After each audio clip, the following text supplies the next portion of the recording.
ए कार्यक्रम कर प्रायोजक हवे कृषि एवं कृषक कल्याण मंत्रालय, भारत सरकार।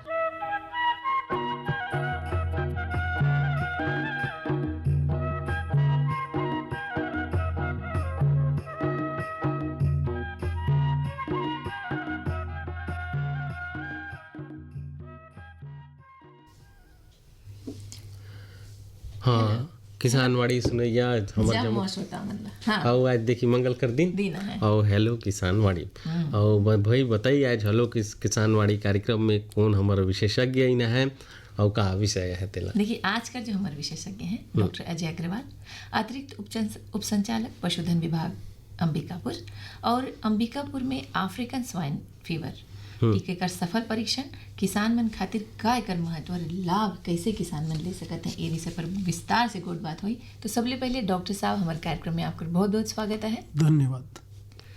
देखिए अंबिकापुर में जो स्वाइन फ्लू का अफ्रीकन स्वाइन फ्लू का टीका का सफल परीक्षण हुई है, तो किसान मन खातिर पहले जो हमारे पशुपालक मन किसान मन है, पहले ये तो बताइए डॉक्टर साहब कि इस कैसे चिन्हार गोतात हुई या वही कौन कौन पशु में फैले।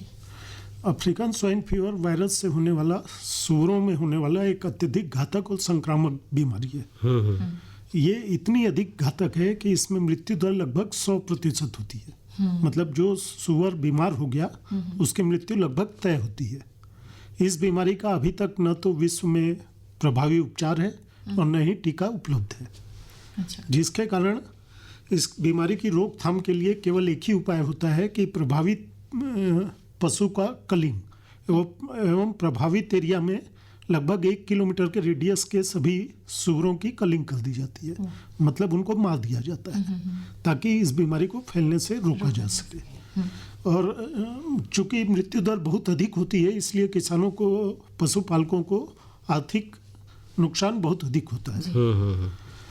अभी भारतीय कृषि अनुसंधान परिषद ICAR की national institute of high security animal disease lab Bhopal में जो स्थित है, उसके वैज्ञानिकों ने इस अफ्रीकन स्वाइन फीवर बीमारी के लिए एक वैक्सीन का निर्माण किया है, जो कि एक लाइव एटीन्यूटेड वैक्सीन है। ये इस वैक्सीन का प्रथम फील्ड ट्रायल शासकीय सुकर पालन प्रक्षेत्र सकालो अंबिकापुर में उनके द्वारा किया जा रहा है। अच्छा। जो मार्च से चल रहा है। मार्च 2026 से लगातार चल रहा है। तो कितना ट्रायल लेता है? अभी तक 8 ट्रायल इन लोग ले चुके हैं। अभी 2 महीने करीब और चलेगा। ये इनके होना था ये हर 15 दिन में वैज्ञानिक भोपाल से आते हैं और डाटा कलेक्ट करते हैं। हेलो किसानवाड़ी। हेलो किसानवाड़ी। एक हेलो रे आवाज। हाँ हेलो किसानवाड़ी। हाँ स्वागत हमारे कार्यक्रम में। भैया अपना नाम बताइए। हेलो हाँ भैया स्वागत है हमारे कार्यक्रम में, अपना नाम बताइए। हेलो, आपकी आवाज नहीं आ रही है। हेलो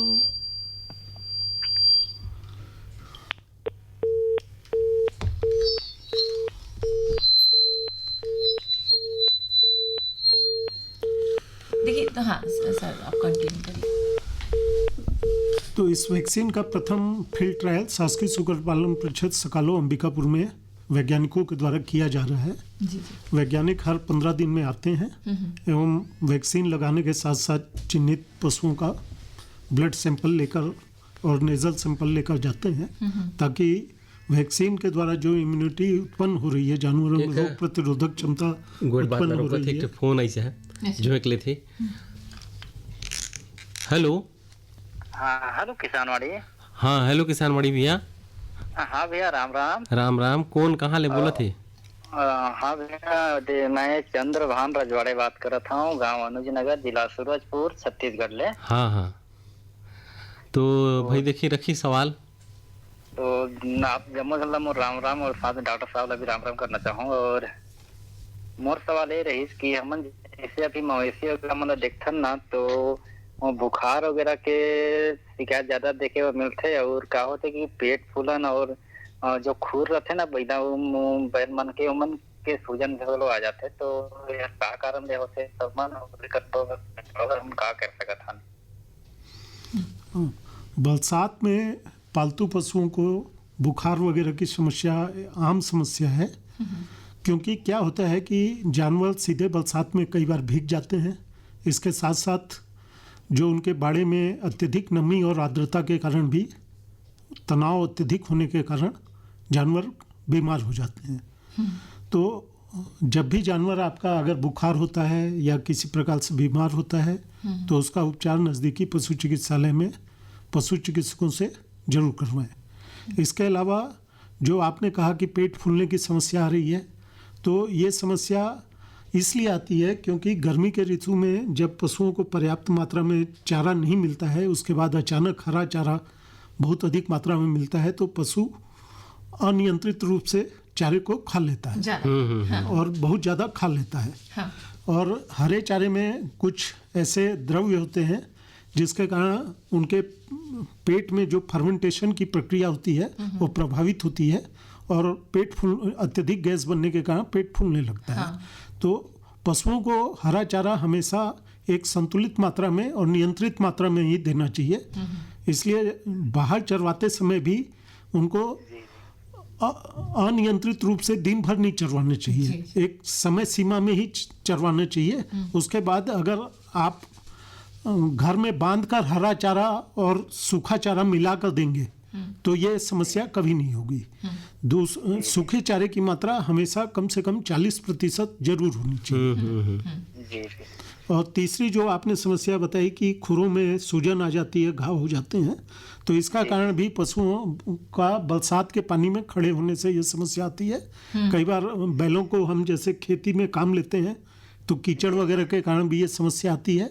तो इस समस्या के बचाव के लिए रहता है कि जब भी आप पशुओं से काम लेकर घर पर लाएं या बीच में अगर अत्यधिक पानी में वो भीग गए हैं तो त्वचा थोड़ी थोड़ी गलने लगती है, खासतौर पे खुरों के बीच की, जिसके कारण घाव हो जाते हैं और सूजन आती है। तो इसके लिए सबसे जो आसान उपाय ये रहता है कि पोटास के पानी से पशुओं के खुरों को सप्ताह में कम से कम 3 बार जरूर धोएं और अगर घाव होता है तो समुचित उसका उपचार करवाएं। बहुत बहुत धन्यवाद डॉक्टर साहब, इतना से जानकारी दे और आपका। चल रउरे के भी बहुत बहुत धन्यवाद। फोन करें और अपन समस्या कर समाधान पाएं। एक फोन आओ आवत है, देखत है। हाँ। देखत। हेलो हेलो, फोन काट गई लगता है। हेलो। हाँ हेलो। हाँ हेलो।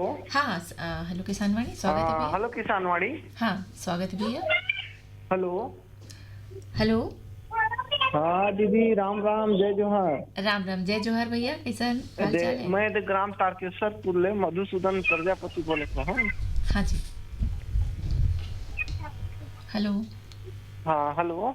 हाँ मधुसूदन भैया, अपन सवाल रखिए। जैसे कि जो विषय बहुत ही अच्छा विषय है कि स्वाइन फीवर करके, तो एकरे बारे में जो डॉक्टर साहब आइन होकर बारे में थोड़ा जानकारी बताइन ताकि उनका अभी हमन किसान मन जैसे गांव में जो हमारे जो मवेशी होते हैं अभी बरसात के दिन में हमन कैसे मतलब सुरक्षित रखी ताकि कोनो प्रकार की बीमारी मत पड़े, जर बुखार भी कई प्रकार के बीमारी होते हैं। तो इसे हमन ला तो होता तो हमन डॉक्टर जाता, लेकिन जो पशु जब नहीं बोल पाते हमन कैसे पहचान सकी कि हमन ला जर बुखार है कि का बीमारी है। तो थोड़ा एक बारे में डॉक्टर साहब सुघर ले जानकारी बताती।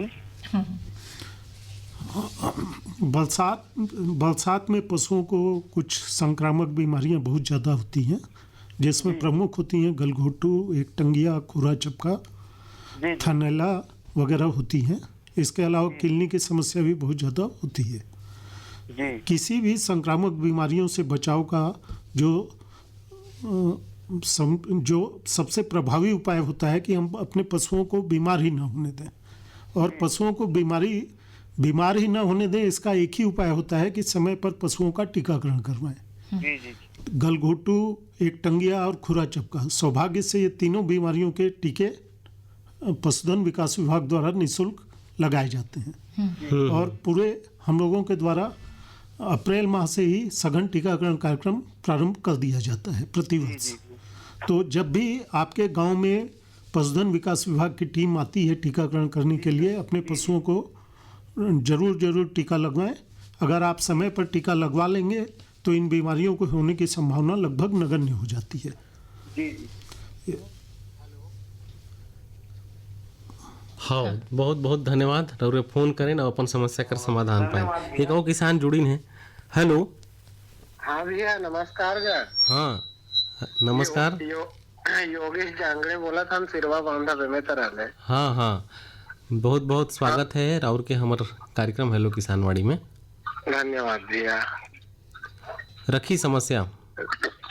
हम ये जानना चाहते हैं भैया, जैसे अभी बरसात के समय है तो हमारे सबले बड़ी चिंता रखे, ज्यादातर घर जिन किसान है गाय घर वो सब रखे हैं न, जैसे पक्की घर की व्यवस्था नहीं है और जैसे घास फूस है ये सब में रखे रहता है, तो बरसात में कैसे ढंग से थोड़ा बेहतर मतलब कर रख रखाव कर सका।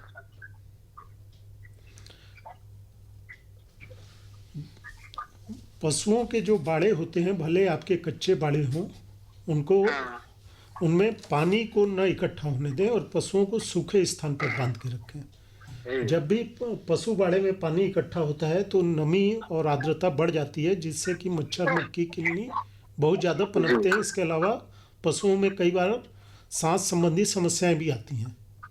तो जब भी आप पशु बाड़े को अगर आप सूखा रखते हैं और हवा का आवागमन अच्छा रखते हैं तो ये सब समस्याओं से छुटकारा पाया जा सकता है।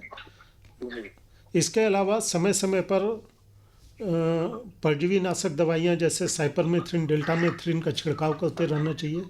इसके अलावा अगर पानी की इकट्ठा हो रहा है तो समय समय पर पोटाश का छिड़काव करते रहना चाहिए। कीटाणुनाशक दवाइयों का छिड़काव करते रहना चाहिए। इसके अलावा फिनाइल और चूने का उपयोग भी किया जा सकता है। अच्छा, अगर आप समय समय पर ये उपाय अपनाते हैं तो बरसात में आपके पशु पूर्ण रूप से सुरक्षित रहेंगे। धन्यवाद। रउरे का भी बहुत बहुत धन्यवाद फोन करें। अच्छा डॉक्टर साहब, हमारे जो बात रही होत रही अफ्रीकन स्वाइन फीवर कर बात, तो इमें शुकर मन लगता है कि भाई इतना ज़्यादा जो समस्या हो जाती है कि 2 से 10 दिन के अंदर में उनका मृत्यु भी हो जाती है। हाँ, तो चटिक और डिटेल में बताइएगा।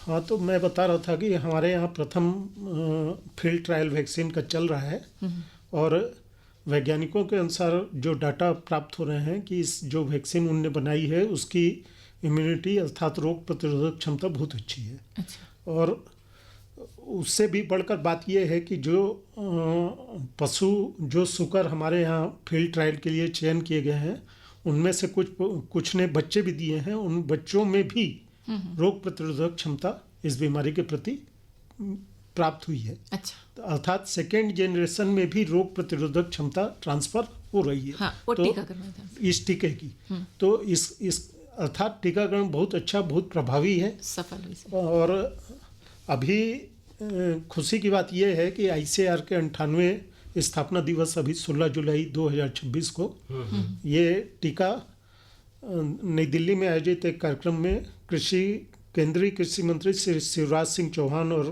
केंद्रीय पशुपालन राज्य मंत्री श्री राजीव रंजन सिंह द्वारा राष्ट्र को समर्पित कर दिया गया है।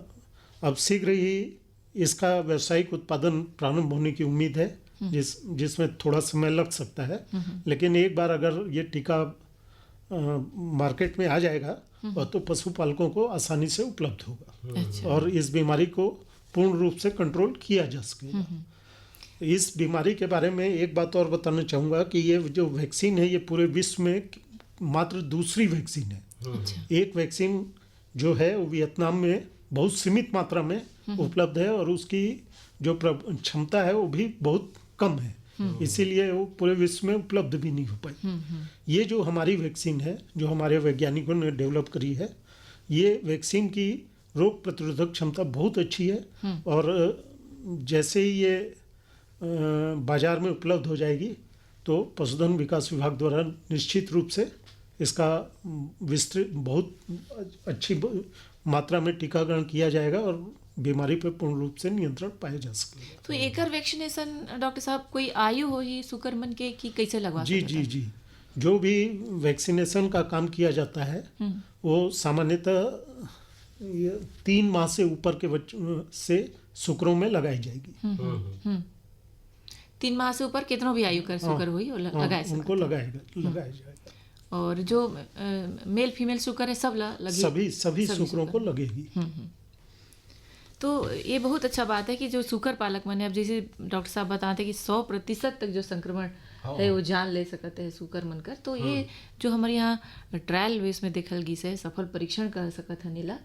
लेकिन अभी अब क्या उम्मीद है डॉक्टर साहब कि ये कब तक माने बाजार में आ सकता है? देखिए, कुछ चीज़ें जो होती हैं वो बहुत सारी आर्थिक और टेक्नोलॉजी ट्रांसफ़र की चीज़ें होती हैं। जी। तो जब भी कोई वैक्सीन का निर्माण तो निश्चित रूप से वैज्ञानिकों द्वारा ही किया जाता है, लेकिन व्यावसायिक उत्पादन के लिए कुछ कंपनियां आगे आती हैं। तो उन कंपनियों के साथ जब भी MOU होगा शासन का, ICAR का, क्योंकि ICAR ने ही ये वैक्सीन बनाई है, तो ICAR की तरफ से जब भी MOU होगा और टेक्नोलॉजी ट्रांसफ़र किया जाएगा तो उम्मीद है कि 6 महीने से 1 साल के अंदर ये वैक्सीन बाजार में आम शुक्र पालकों के लिए उपलब्ध होगी। अच्छा। और हर शुक्र ला पूरी आयु में एक बार लगी? नहीं, ये अभी जो प्राइमरी जानकारी है ये साल में एक बार लगेगी। अच्छा। लेकिन अंतिम जब व्यावसायिक उत्पादन प्रारंभ होगा उसके बाद ही उसकी टेक्निकल जानकारी उपलब्ध हो पाएगी। देखिए, बहुत सुघर बताता है। और अभी भाई वैज्ञानिक मन जो अनुसंधान करता है नहीं, और जो खास करके जो हमारे पशुपालन किसान भैया बहनी मन है वो उमन भाई अभी ये नवा तकनीक ला अपनाए के अपन जो पशुधन है उला बढ़िया बचाए सकता है, उमन ला सुरक्षित कर सकता है और आय कर साधन बनाए सकता है। लेकिन एक चीज ला मैं सोचता हूँ कि केकर हमार किसान भैया बहनी मन, केकर हमार पशुपालक भैया बहनी मन टीकाकरण कर प्रति उनका जो रुझान बढ़े। का होते कि टीकाकरण ला चटिक वही ओला कम आते हैं। तो डॉक्टर साहब क्या कारण है कि जो हमारे किसान भैया बहनी मन ऐसा? हाँ, ये थोड़ी किसानों में शिक्षा की कमी, इस क्षेत्र के में थोड़ी जानकारी की कमी के कारण ऐसा होता है। और कई बार कुछ गाँव में कुछ लोग अफवाह भी फैला देते हैं कि अभी हमारे पशु बीमार नहीं है, टीका लगाने के बाद बीमार हो जाएंगे, जो जिसके कारण ये समस्या आती है। लेकिन समय के साथ साथ ये जानकारी किसानों को हो चुकी है कि टीका स्वस्थ पशुओं में ही लगाया जाता है, न कि बीमार पशुओं में। और उसका बहुत अच्छा उदाहरण ये रहता है कि हम अपने बच्चों को जब प्राइमरी रूप से टीकाकरण करवाते हैं तो उस बीमारी के लिए से वो बीमार तो नहीं होते हैं, स्वस्थ होते हैं। तो बीमारी से बचाव के लिए टीकाकरण किया जाता है। उसी प्रकार पशुओं में भी बीमारी से बचाव के लिए टीकाकरण किया जाता है। और ये टीके प्रतिवर्ष साल में एक बार लगाए जाते हैं और सामान्यतः अप्रैल, मई, जून में बरसात पूर्व लगाए जाते हैं। तो जब भी विभाग से टीम गांव में जाए और टीकाकरण कार्य करे तो सभी पशुपालकों से मेरा निवेदन है कि अपने पशुओं को टीम का सहयोग करते हुए टीकाकरण 100% जरूर करवाएं। यदि किसी गांव में 100% टीकाकरण हो जाता है तो उस गांव के पशुओं में बीमारी आने की संभावना लगभग 0 हो जाती है। तो देखिए, बहुत अच्छा बात बताई है कि देखिए सुरक्षा पहले जरूरी है, जेकर से भाई पशु सुरक्षित हो जाए तो प्रतिरोधक क्षमता बढ़ जाए, कोई प्रकार का बीमारी नहीं आई तो भाई संक्रमण भी नहीं फैली। बिल्कुल। बीमारी कर गोट करें तो मैं चाहूँ डॉक्टर साहब यही कि अभी एक बरखा के मौसम में जो हमारे पशु है उनमें कहाँ रोग देखे बर मिले? बरसात के मौसम में पशुओं में सामान्यतः गलघोटू, एक टंगिया, खुरा चपका, इसके अलावा निमोनिया और किलनी की समस्या और कुछ मच्छर, मक्खियों और किलनी से होने वाली बीमारियां, बवेसियोसिस, थाइरोइडिस, इनकी समस्या ज़्यादा आती है। तो जो ये समस्या देखिए बहुत सारा देखे बर मिले, कई तरह के बरन कर रोग भी होते। और अभी बड़ा सुगर टीकाकरण कर गोड़ भी करत रहे।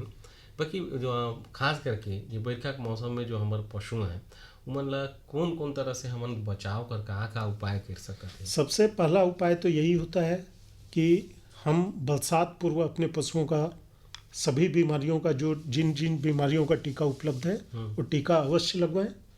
दूसरा जो रहता है कि बरसात में पशुओं को सीधे पानी में भीगने से बचाएं जहाँ तक हो सके। तीसरा, बरसात पूर्व पशुओं के बाड़े में का की मरम्मत कर लें, उनकी छतों की मरम्मत कर लें, फर्श की मरम्मत कर लें और दीवारों में अगर दरारें हैं तो उनको भी मिट्टी या सीमेंट से भर दें, क्योंकि पानी के जमा होने से कीटाणु पनपते हैं जिससे कि कई प्रकार की बीमारियां होती हैं और पशु बीमार हो जाते हैं। जब समय समय पर पशुओं के बाड़े में फिनाइल का या चूने का छिड़काव करते रहें जिससे कि किसी प्रकार के कीटाणु न पनप सके। इसके अलावा बाड़े में ताज़ी हवा के आने जाने की व्यवस्था अच्छी होनी चाहिए ताकि घुटन और नमी और आर्द्रता के कारण होने वाली सांस संबंधी बीमारियां जैसे निमोनिया वगैरह से पशुओं का बचाव किया जा सके। डॉक्टर साहब, वैक्सीनेशन कर अलावा डिवार्मिंग भी जैसे जी, होते बरसात में चूंकि पशु बाहर चलते हैं तो मिट्टी से और घास के माध्यम से कई प्रकार के कृमि पशुओं के पेट में पहुंच जाते हैं। तो जिसके कारण क्या होता है कि पशुओं की सीधे मृत्यु तो नहीं होती है, लेकिन पशुओं की उत्पादक क्षमता और उनके काम करने की क्षमता निश्चित रूप से कम हो जाती है। अच्छा। तो इन समस्याओं से बचाव के लिए कृमिनाशक दवाइयाँ बरसात में या साल में 4 बार, क्योंकि जो भी कृमिनाशक दवाइयाँ होती हैं उनका जो प्रभावी समय होता है वो लगभग 3 माह का होता है। अच्छा। तो समय समय पर कृमिनाशक दवाइयाँ देते रहना चाहिए। जो प्रमुख कृमिनाशक दवाइयाँ जो उपलब्ध हैं वो एल्बेंडाजोल, फेनबेंडाजोल, इसके अलावा आइवरमेक्टिन और भी कई प्रकार की दवाइयाँ उपलब्ध हैं। तो जो एल्बेंडाजोल होती है वो गाभीन पशुओं के अलावा सभी पशुओं को दी जा सकती है। अच्छा। और अगर आपका पशु गाभीन है तो एल्बेंडाजोल नहीं देनी चाहिए, फेनबेंडाजोल दवा देनी चाहिए। इसके अलावा अगर पशुओं में अंतः कृमि और बाह्य कृमि दोनों की समस्या है, मतलब पेट में भी कीड़े हैं और शरीर पर किलनी वगैरह बहुत ज़्यादा है, तो आइवरमेक्टिन नाम की दवा उपलब्ध होती है। अच्छा। जो दोनों में जगह काम करती है। और एला जो पशु मन ला देना है तो उमन कर अनुपात कैसे उमन कर? जी, जो एल्बेंडाजोल और फेनबेंडाजोल दोनों जो दवाएं होती हैं इनकी जो डोज होती है वो 5 mg दवा प्रति किलोग्राम पशु के हिसाब से दी जाती है। तो सामान्यतः जो हमारे यहाँ गाय बैल जो पशु होते हैं वो 250-300 किलोग्राम के होते हैं। उनके लिए स्टैंडर्ड 1.5 ग्राम की गोली बाजार में और पशु चिकित्सालयों में उपलब्ध होती है जो केवल एक बार दी जाती है। इसी प्रकार गाभीन पशुओं के लिए फेनबेंडाजोल जो दवा होती है वो भी 1.5 ग्राम की मात्रा में उपलब्ध होती है। जो छोटे पशु होते हैं उनके लिए 300 ग्राम की 150 ग्राम की टेबलेट्स उपलब्ध होती हैं जो पशुओं को दी जाती है। अच्छा। इसके अलावा जो नवजात पशु होते हैं या बकरी वगैरह होते हैं उनके लिए एल्बेंडाजोल पिलाने की दवा भी उपलब्ध होती है जो पशुओं के वजन के अनुसार पशु चिकित्सक द्वारा उसकी मात्रा बताई जाती है। और सभी पशु चिकित्सालय सभी पशुओं को सभी पशु चिकित्सालयों में निःशुल्क उपलब्ध होती है। तो तीजे बहन, हाँ। देखिए भैया एक सुगर गोट बात और गोट बात कर संघ में कहत रहे कुछ संदेश है ओला सुन लेते हैं। चलिए सुन।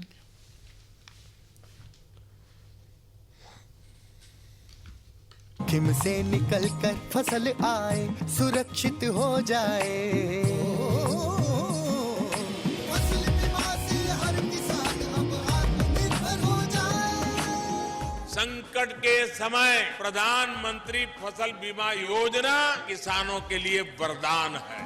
अब सूखा पड़े या बाढ़ आ जाए कोई डर नहीं, अब ओले पड़े या कीट पतंगे फसल खा जाए कोई फिक्र नहीं, क्योंकि हमने लिया है प्रधानमंत्री फसल बीमा। बुआई से फसल कटाई तक हर जोखिम का दावा, न्यूनतम प्रीमियम पर अधिकतम भुगतान का वादा। योजना से हर साल जुड़ रहे हैं 5 करोड़ से ज्यादा किसान। अब आपकी है बारी। नजदीकी कृषि कार्यालय, सहकारी समिति, बैंक शाखा, अधिकृत बीमा कंपनी या जन सेवा केंद्र में स्वेच्छा से करा सकते हैं पंजीकरण। फसल बीमा पोर्टल या फसल बीमा ऐप द्वारा भी कराया जा सकता है पंजीकरण। प्रधानमंत्री फसल बीमा योजना, आपकी फसलों का संपूर्ण सुरक्षा कवच। कृषि एवं किसान कल्याण मंत्रालय, भारत सरकार। प्रधानमंत्री किसान मान धन योजना। मिलेगा पेंशन का सहारा, कृषक ना होगा बेसहारा। जुड़ेगा खुशियों से नाता, कटेगा सुख से बुढ़ापा। सुरक्षित होगा अन्नदाता, सुरक्षित होगा अन्नदाता।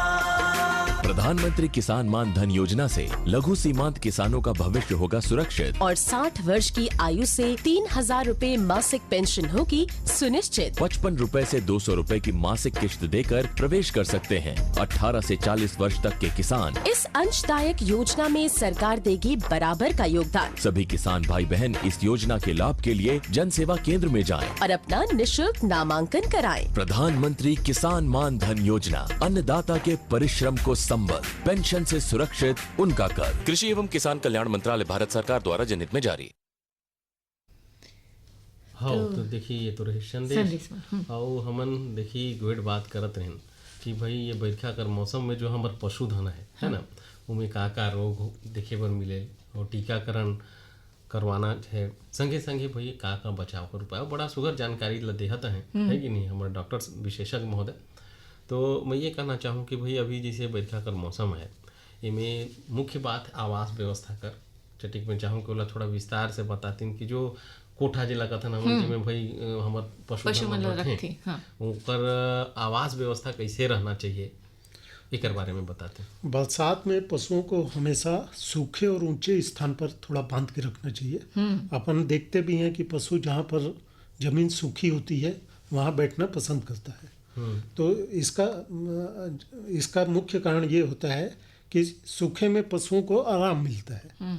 तो एक तो बाड़े में अपन फल्स को बरसात पूर्व मरम्मत कर लें जिससे कि किसी प्रकार के गड्ढे नहीं रहे, उनकी छतों को मरम्मत कर लें ताकि पानी न चुपे।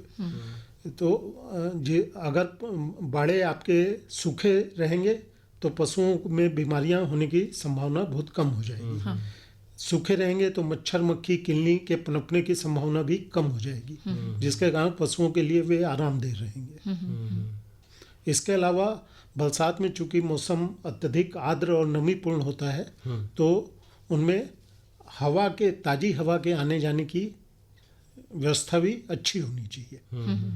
क्योंकि अगर हवा में आर्द्रता अधिक होगी तो पशुओं को निमोनिया और सांस संबंधी समस्याएं होने की संभावना अधिक होती है। भोजन कर का पशु मन कर विशेष रूप से ख्याल। पशुओं को बरसात में चूंकि हरा घास पर्याप्त मात्रा में उपलब्ध होता है तो कई बार जो किसान हैं वो पशुओं को केवल हरा घास दे देते हैं, जबकि वास्तव में केवल हरा घास देने से पशुओं में अपच की समस्या, पेट फूलने की समस्या और दस्त की समस्या होने लगती है। तो किसानों को ये जानकारी होनी चाहिए कि हरे चारे के साथ साथ 40% मात्रा में सूखा चारा भी मिलाकर दें, तो इन समस्याओं ये इस प्रकार की अपच की समस्याएं नहीं होती। इसके अलावा पशुओं को हमेशा ताज़ा और साफ पानी पीने के लिए देना चाहिए। बरसात में क्या होता है कि गड्ढों में और तालाब वगैरह में रुका हुआ पानी जमा होता रहता है, जिसे पशु पीते हैं तो वो संक्रमित पानी पीने से पशु ज़्यादा बीमार हो जाते हैं। तो उस पानी से पीने के लिए बचाने के लिए पशुओं को घरों पर ही ताज़ा और स्वच्छ पानी पीने के लिए दें। इसके अलावा पशुओं को बरसात में नमक और मिनरल मिक्सचर की मात्रा भी उपलब्ध करवानी चाहिए, ताकि उनकी इम्यूनिटी मजबूत रहे। तो देखिए बड़ा सुघर जानकारी लेते हैं और बड़ा अच्छा विषय घलुक रहे आज कि भाई अंबिकापुर में जो अफ्रीकन स्वाइन फीवर ये ऐसे टीका कर सफल परीक्षण होता है और वैज्ञानिक में अनुसंधान करते हैं और नवाचार के लिए कुछ नया चीज आए वाला है कि नहीं। हमारे किसान भैया जो पशुपालन कर क्षेत्र में काम करे वाला मन है। बाकी देखिए घड़ी कर कंटा घलुक कहता है कि भाई हमारे किसान वाड़ी ले विदा ले जाए। हाँ तो डॉक्टर साहब बहुत बहुत धन्यवाद आज शामिल हुआ और हमारे जो कॉलर में रही मन कर भी जवाब विस्तृत रूप से दिया। तो अब बेरा है किसान वाड़ी ले विदा लेंगे। धन्यवाद।